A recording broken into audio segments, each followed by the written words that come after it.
Hey, welcome back to Money Matters. I'm Emily Johnson. We've been discussing tips for going into the fourth quarter of 2018, the best moves for your money going into Q4. So the first part of the show we discussed tips for short-term funds, meaning things that you can do now to take advantage of now for your short-term benefit. We're now going to talk about a couple of tips for long-term. So basically, what are some things that you can do now going into Q4 that are meant to benefit long time down the road? So first thing we're going to talk about, and these are both retirement plan based. The first thing we're going to talk about is lovingly called the Backdoor Roth IRA. So what does that mean? First, let's say, what is a Roth IRA? So a Roth IRA is an IRA that you can make contributions to up to $5,500 per individual under age 50. Over age 50, it's $6,500. And the funds go into the Roth IRA after tax. So you do not receive a current tax deduction for those contributions, but the funds do grow tax-free, and when you remove the funds after age 59 and a half, anytime after age 59 and a half, those funds are received tax-free.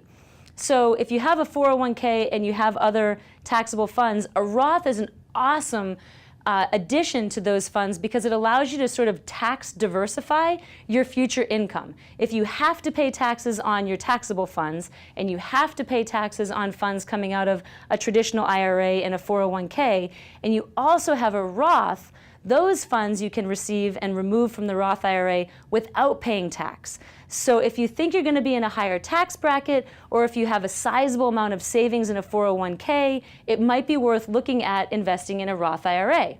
So why does everybody not do that? The problem is because if you make too much money, you cannot contribute to a Roth IRA. And the phase-outs change every year. They're slightly different for an individual and a household.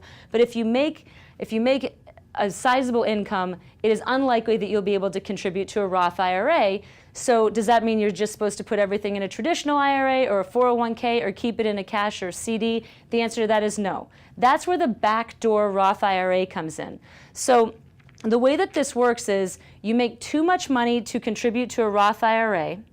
So what you can do is you can make an after-tax contribution to a regular IRA. So you set up a traditional IRA, perhaps you even already have one, and you make that after-tax contribution to a traditional IRA. So you're not receiving a tax deduction. You can make that contribution whether or not you have a 401k through your employer, whether or not you have a solo 401k. You can make that after-tax contribution.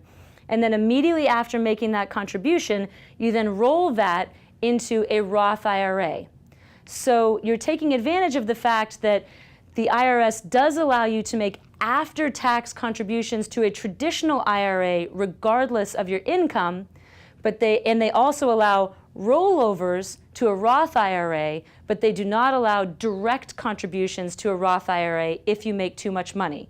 So again, in our example, if you and your spouse combined make $200,000 a year, $175,000 a year, and you really want to save extra for retirement now, you can take that $5,500 or $6,500 if you're over 50, contribute to a traditional IRA, and then transfer those funds or roll those funds over into a Roth IRA immediately after. I would not suggest investing them in the traditional IRA because you might have gains or losses, but I would roll the exact amount, the $5,500, from point A to point B, and then you can invest those funds. That way you have funds inside of a Roth IRA that you otherwise would not have. Those funds will grow tax-free, and at some point in time you can build into your plan that you'll then remove them tax-free as well. And I realize that if you're at a higher income tax bracket, $5,500 might not sound like a whole heck of a lot, but when you start doing it year over year and you look at the tax diversification benefits that you receive from it, it is very worthwhile. Another area we could do where you could do that actually is if you have children as well. So that is what's called the Backdoor Roth IRA. Right now, that is still allowed. It's possible that that could go away. So if we're watching this a year and a half from now, hopefully it's still in effect. But this is a really great planning tactic for individuals that want to save more for retirement, have that extra cash, have the ability to tax diversify. Again, if you have a spouse, then between the two of you, it's $11,000 or $13,000. So definitely worth looking at. The next is also sort of a workaround if you make too much money and you're looking for more ways that you can save in a tax-qualified manner for retirement. And of course now, and I'm sorry to jump around, but now we have a more favorable for many people tax situation than we've had in the past. But for the long term, if you can find tax-deferred retirement dollars, that's going to be the key. So the second form of a Roth, if you will, that individuals that make higher incomes can contribute to is we call it the rich man's Roth IRA. This is a much bigger dollar amount than what you can contribute to with using the backdoor Roth IRA.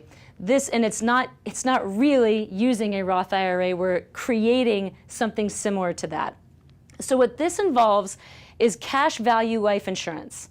So I'm sure most of you have heard about term life insurance. That's of course tying a certain dollar amount of premium to a certain term for a certain death benefit, say 20 years for $500,000 and you pay $300 a month or something along those lines.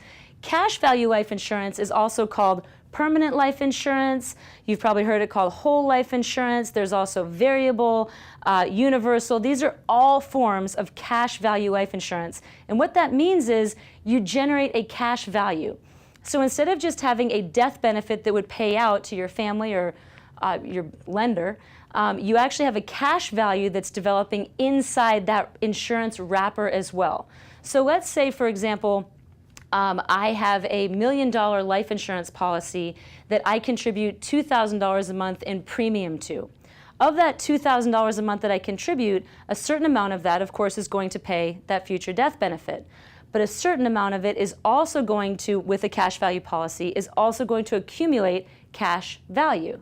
So over time, that cash will continue to accumulate, and sometimes you can actually invest it and it will grow at a certain rate. Sometimes the rate's fixed. There's lots of animals. This is definitely, requires a lot of follow-up questions. But in a nutshell, the funds that you contribute to that cash value life insurance grow tax-free and/or tax-deferred. So year over year, they're growing tax-free.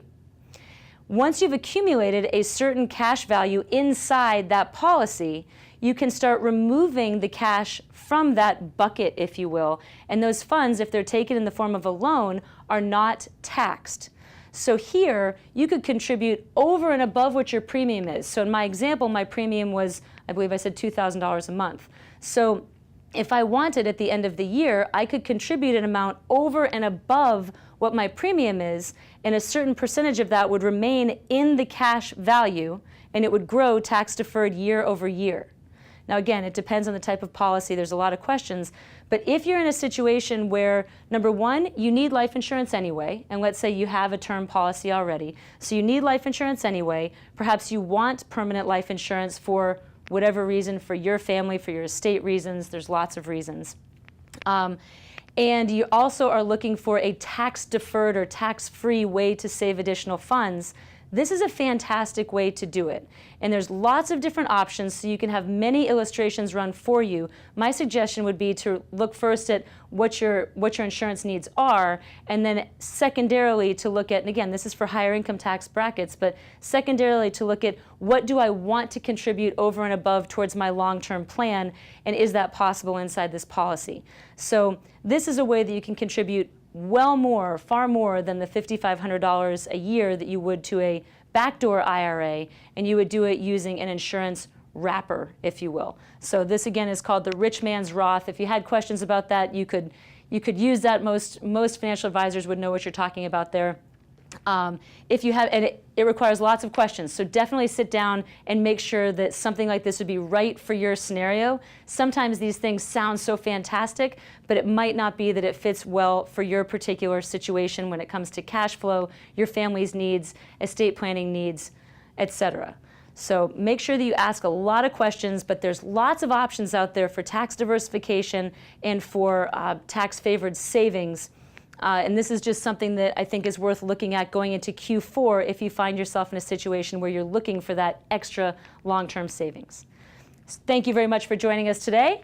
This has been Money Matters. I'm Emily Johnson. Please keep your questions, comments, concerns, issues, everything coming. We love hearing from you.